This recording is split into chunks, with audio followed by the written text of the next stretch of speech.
Hello friend, जय हिंद दोस्तों। सबसे पहले तो आपका मेरे चैनल पर स्वागत है। तो दोस्तों, आज कारगिल दिवस है, तो सभी देशवासियों को कारगिल दिवस की हार्दिक शुभकामनाएं। तो दोस्तों, आज कारगिल दिवस के अवसर पर मैं आपके सामने कुछ शेयर करने जा रहा हूं। वो चंद बातें जिससे हमारे सैनिकों ने कारगिल पर विजय हासिल की थी। तो दोस्तों, कुछ बातें मैं आपको शेयर करने जा रहा हूं, तो सुने ये बातें। 8 मई 1999 सिक्स नॉर्थर्न फ्लाइटर के कैप्टन और लांस हवलदार अब्दुल करीम 12 पाकिस्तानी सैनिकों के साथ कारगिल की अंजाम चौकी पर बैठे हुए थे। उन्होंने देखा कुछ भारतीय चरवाहे अपने मवेशियों को चरा रहे थे। सैनिकों ने आपस में बात की कि इन्हें बंदी बना लिया जाए, परंतु कुछ सैनिकों ने बोला कि नहीं, इन्हें हम बंदी नहीं बना सकते क्योंकि हमारे पास राशन पानी की व्यवस्था नहीं है। यदि हमने इन्हें बंदी बनाया तो हमें राशन पानी न देना पड़ेगा। तो ये कहकर उन्हें छोड़ दिया गया। करीब 1.5 घंटे बाद ये चरवाहे भारतीय सैनिकों के साथ वापस लौटे। उन्होंने अपनी दूरबीन से इलाके का मुआयना किया और वापस चले गए। करीब 2 घंटे बाद वहाँ एक लामा हेलीकॉप्टर उड़ता हुआ दिखाई दिया। वो इतना नीचा उड़ रहा था कि पाकिस्तान के कैप्टन ने उस हेलीकॉप्टर के बेस तक दिखाई दे रहे थे।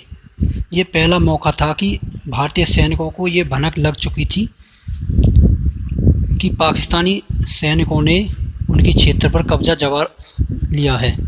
अगले दिन फिर 2 लामा हेलीकॉप्टर वहां पहुंचे और उनकी चौकियों पर अंधाधुंध गोलियां बरसाने लगे। पाकिस्तानी कैप्टन ने गोली चलने की अनुमति मांगी, परंतु उन्हें पाकिस्तान से इजाज़त नहीं दी गई क्योंकि भारतीयों के लिए सरप्राइज एलिमेंट ख़त्म हो जाता।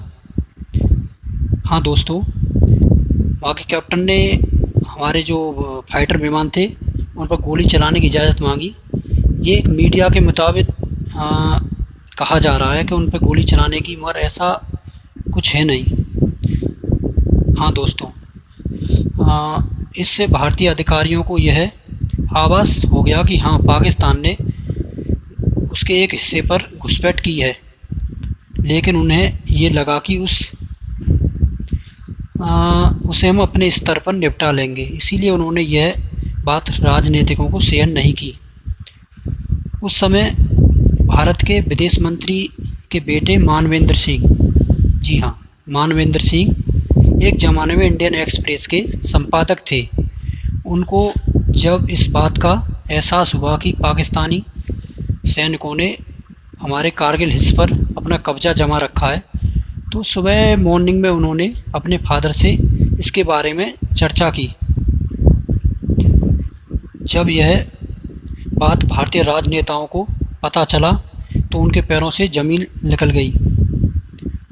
हाँ दोस्तों, जब यह पता भारतीय राजनेताओं को पता पड़ा कि पाकिस्तानी सैनिकों ने उनके एक हिस्से को अपनी सीमा में ले लिया है, तो हमारे जो राजनीति में वो खलबली मचने लगी। उस समय हमारे देश के प्रधानमंत्री अटल जी थे। अटल जी को तुरंत ही अटल जी ने उस समय पाकिस्तान के जो प्रधानमंत्री थे नवाब शरीफ, उन्हें फ़ोन पर शिकायत की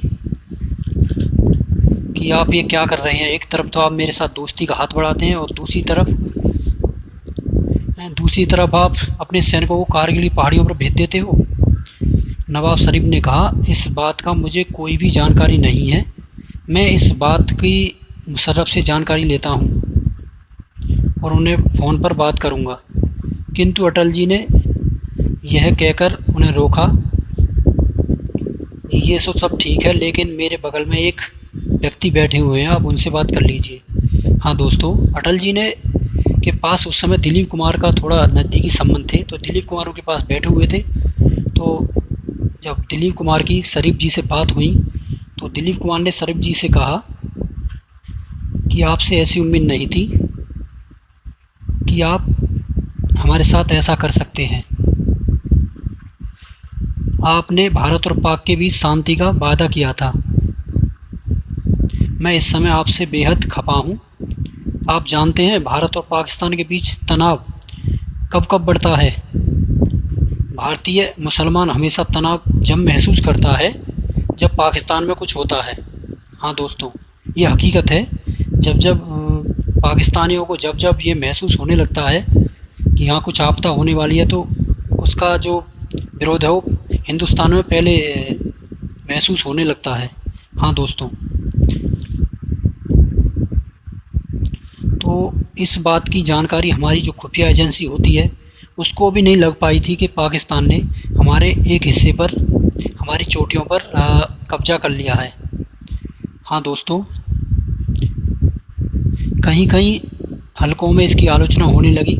मुशर्रफ ने ये बार बार दोहराया कि उनका प्लान बहुत अच्छा है क्योंकि उनके सैनिक पहाड़ियों पर कब्जा जमा चुके हैं, जिसने भारतीय सेना को मुश्किल में डाल दिया था। हाँ दोस्तों, मैं एक बात आपको बताना चाहूँगा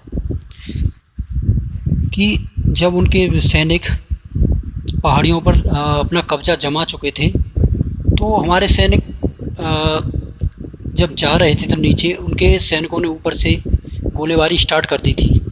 हाँ दोस्तों, जब उनकी सेना ऊपर हो और हमारी सेना नीचे थी तो हमें बहुत कठिनाइयों का सामना करना पड़ा था। और पहाड़ हमेशा सुरक्षा की लड़ाई में मदद करते हैं।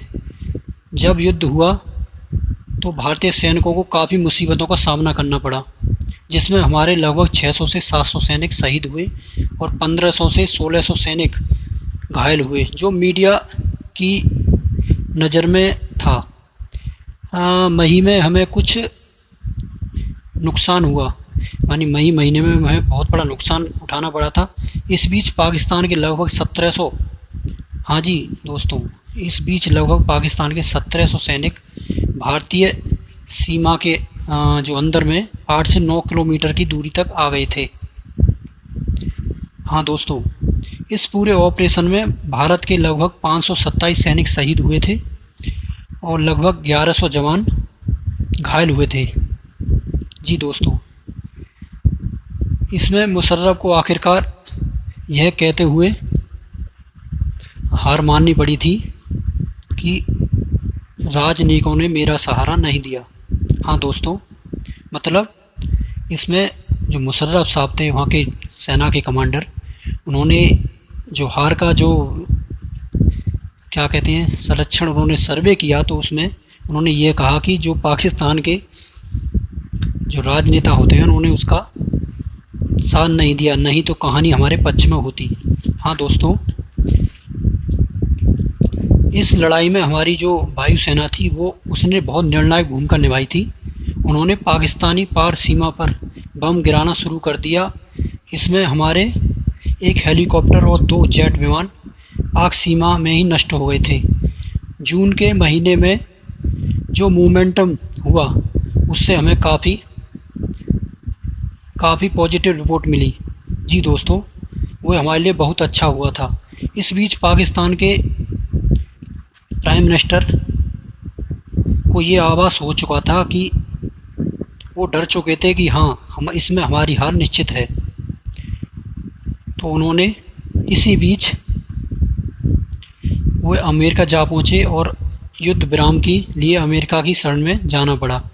मगर अमेरिका ने पाकिस्तान के पीएम को ये कह के मना कर दी कि आपका ये मामले में हम दखलंदाजी नहीं कर सकते। तो उस समय नवाब के चेहरे से झुर्रियाँ उड़ने लगी थी। हाँ, तो इसी बीच दोस्तों हमारे जो सैनिकों ने टाइगर हिल्स पर कब्जा जमा चुके थे और भारतीय सेना फतेह की ओर बढ़ चुकी थी। हाँ दोस्तों, इसी बीच हमारी सेना ने विजय प्राप्त कर चुके थे। हाँ दोस्तों, तो ये कुछ मैंने आपके बीच विजय गाथा कुछ बताई है। तो दोस्तों, आप कुछ बातें ये सही लगती हो तो प्लीज़ लाइक शेयर कमेंट जरूर करना। जय हिंद।